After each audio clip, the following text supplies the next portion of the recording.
In the middle of Kenya, a helicopter suddenly crashes to the ground, causing all the locals to run away in panic.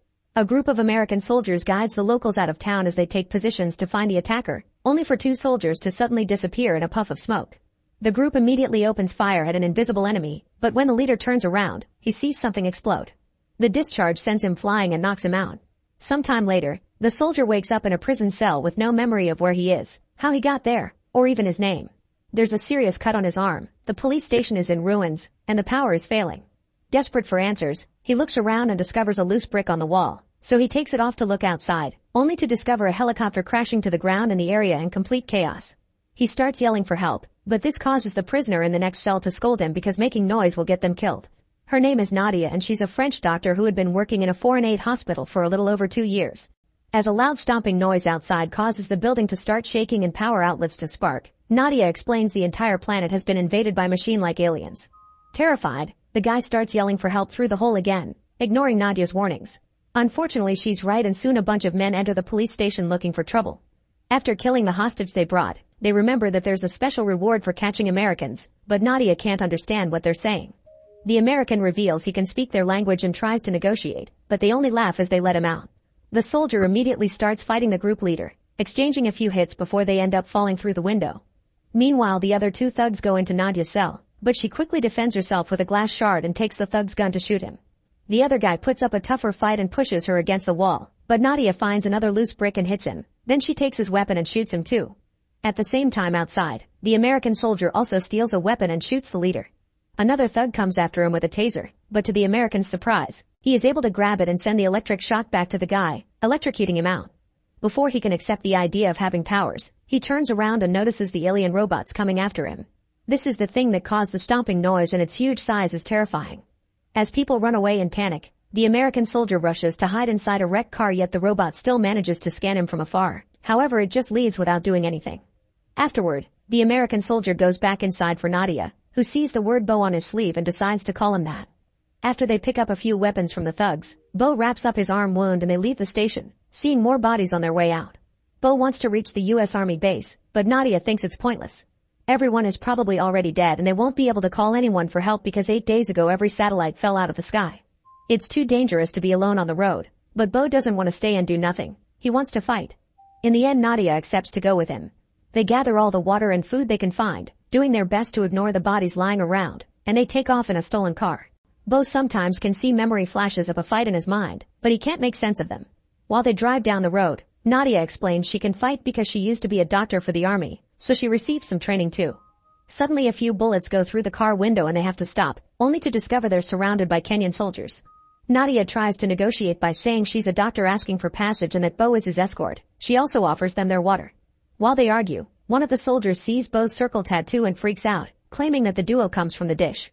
Bo takes advantage of the distraction to capture the guy and take his weapon, using it to shoot a few soldiers before demanding to know about his tattoo. A soldier explains that there's a heavily guarded American radar station near the west border that uses the same symbol. He also says that they attacked the duo because it's believed that the American dishes caused the drones to invade Earth because they're the only thing still standing. Then another soldier tries to attack Bo again, but he quickly defends himself yet doesn't shoot because another memory flash distracts him. Afterward, Bo and Nadia take the soldier's jeep and go back to the road to find the radar station. Bo takes off his bandage and notices his wound is shaped like an arrow that points at the dish, so going to the station seems to be the right idea. Moments later they find a danger sign in front of a town, but there's no other road for them to take. As they drive through town, they find the road covered with loose electric cables, which could be very dangerous. However, they can't go back because at that moment a robot appears behind them. They have no choice but to drive through the cables as the robot chases after them and opens fire, causing the jeep to eventually stop working. The duo ditches the car and escapes on foot to hide behind some old debris, but this causes the robot to go after a man and his daughter instead. The robot immediately kills the guy right in front of his daughter, so Nadia shoots her gun to save the girl, but when the robot turns toward them, for some reason it doesn't attack them. It ends up killing the girl anyway and leaves. When night falls, the duo makes camp and Nadia shares that her family died during the alien attack. Suddenly a bunch of fighter jets fly by and Bo is happy to see people are still fighting. The next morning, they have to go back to the road on foot. They walk for many miles, coming across wonderful animals but also lots of destruction and bodies.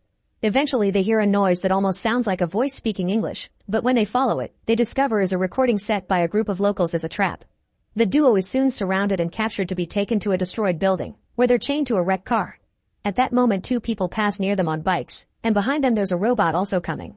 Bo realizes the locals are using them as bait to hunt the robots. When the robots are close enough, the hunters activate mine that explodes right under the robot before they open fire like crazy.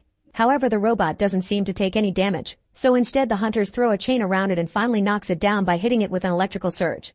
Unfortunately, more robots keep coming and quickly open fire, killing most of the hunters in seconds.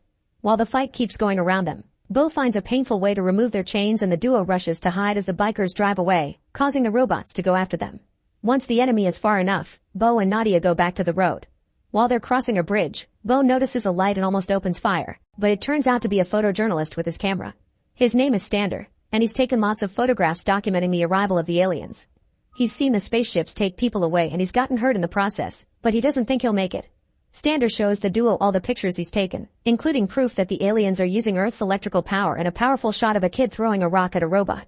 Suddenly they hear an explosion nearby, and although Stander doesn't want to be saved, Bo and Nadia take him away anyway. They manage to find a building to hide in, and while they wait, Stander notices Bo's tattoo. He recognizes it and shows him a picture of the radar station, so he tries to strike a deal. He'll give them the camera if they put him out of his misery. Bo keeps getting memory flashes of someone's death and refuses to kill an innocent, so Stander starts yelling and throwing objects on purpose to attract the attention of the robots. Seeing no other choice to survive, Nadia proceeds to choke Stander to death. Afterward, the duo returns to the road, but this time, they use the photographs as clues to figure out the most direct way to the radar station. While they continue to walk for miles, Bo gets the occasional flash of memories, but it isn't enough to understand anything. When they reach another abandoned town, the camera runs out of battery, so they steal another car to keep going. A few hours later, in the middle of the road, the duo hears weird noises on the car radio and stops to investigate, finding a destroyed robot nearby. It's good to see they can be defeated, but Bo still wonders what their weakness is. Suddenly they hear a stomping sound and see smoke nearby, so they jump back in the car to get away. At that moment, hundreds of robots appear behind them and start chasing them with open fire, so the duo ditches the car and runs to hide inside a house. They go down to the basement and cling to each other in fear, but before they can share a kiss, the roof suddenly starts flying up. The alien spaceship starts sucking up the couple as well, but in just a few seconds, Bo is dropped to the ground and only Nadia is taken away. Flashes of memories go through his mind before he falls and loses consciousness. Later, when Bo wakes up, he discovers his leg is hurt.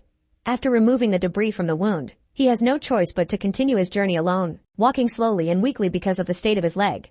Eventually he finally makes it to the radar station, but he's devastated to discover everything has been destroyed by the aliens, including the dish.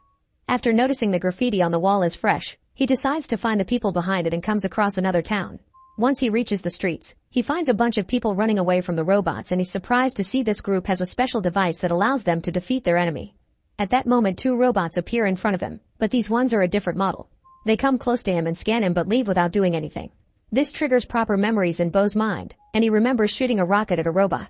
A teammate of his got seriously hurt in the process, so Bo had to put him out of his misery. The sudden memories cause Bo to pass out. Sometime later, he wakes up to discover he's been rescued by the locals and brought to a shelter. After a doctor takes care of his leg injury, Bo meets his saviors Kara and Juma and tells them his story. Juma explains Nadia isn't coming back because those ships never return the people they take, and Kara wonders why the aliens took Nadia but not Bo. Desperate for answers, they take Bo to meet an engineer called Roderick, who has built the EMP devices that can bring down the robots and is now working on a bigger one. His plan is to detonate this one right under the alien spaceship, which hopefully will bring down their system and kill all the robots at the same time. However, they haven't been able to come close enough to the ship because it only shows up when there's a large crowd and robots surround it. Roderick gets a message from the guards outside, who inform them there are hundreds of robots approaching their town. Juma wonders if they were tracked, and the combo of his words plus Roderick's drawings of the aliens triggers an important memory in Bo. That day when he was with his team and they saw the explosion, a robot grabbed him and inserted some cables into his mouth that implanted a tracker in his spine. Before he passed out, Bo made the arrow on his arm. Since then the robots have been following him to find more humans and hideouts. Kara immediately threatens to kill him to protect her people, but Bo has a better idea. They can use him to attract the ship and finally use Roderick's device. The group immediately makes a plan to find the ship's usual kidnapping spots, and while they're getting ready, Bo thinks he sees Nadia again. Unfortunately, it's just a woman that looks like her. Once the team is armed, they take the device through a tunnel to reach downtown safely. Sadly, as soon as they come out, they accidentally trigger a hidden bomb that kills a few of them. At that moment they see the spaceship flying in the opposite direction, so they re-enter the tunnel to follow it as a big robot opens fire on them. It kills two more team members, but it isn't capable of following them because of its size. After they walk for a while, unfortunately they come across the smaller robots, who quickly open fire and Kara gets hurt in the process. The team manages to shoot down the robots before they can kill anyone, but they can hear more coming. So Kara tells them to go while she stays with the grenades to buy them time. The group runs away with the device, and when more robots show up, Kara dies as she stops them with a big explosion. Meanwhile in the shelter, Juma and a doctor are trying to help people evacuate, but the smaller drones have reached this area too. The doctor soon gets killed, but Juma manages to run fast enough to return to his people. As they try to speed up the evacuation, they discover the robots are making their way inside through the vents, so they get ready to fight instead. As soon as the robot comes out, the locals surround him and attack it without mercy. Back to the team, they find a bunch of robots gathering people for the incoming spaceship. Bo throws one of Roderick's EMP grenades at one of the robots to destroy it, and this distraction allows people to start running away. However, the robots try to go after them and open fire, causing the battery of Roderick's EMP device to get damaged. While Roderick tries to fix it to no avail, Bo remembers the picture and throws a rock at the robots to distract them, but they only glance at him before attacking people again. Then Bo remembers that the tracker has given him a reaction to the robot's electrical power and gets an idea. He touches a fallen robot with one hand and the device with the other to transfer the power, which puts him in great pain but also successfully powers up the device. An EMP explosion immediately goes off, not hurting anyone but bringing all the robots down in seconds, including the ones in the shelter. As power goes out in the whole area, the spaceship also starts falling and eventually crashes on Earth in another huge explosion.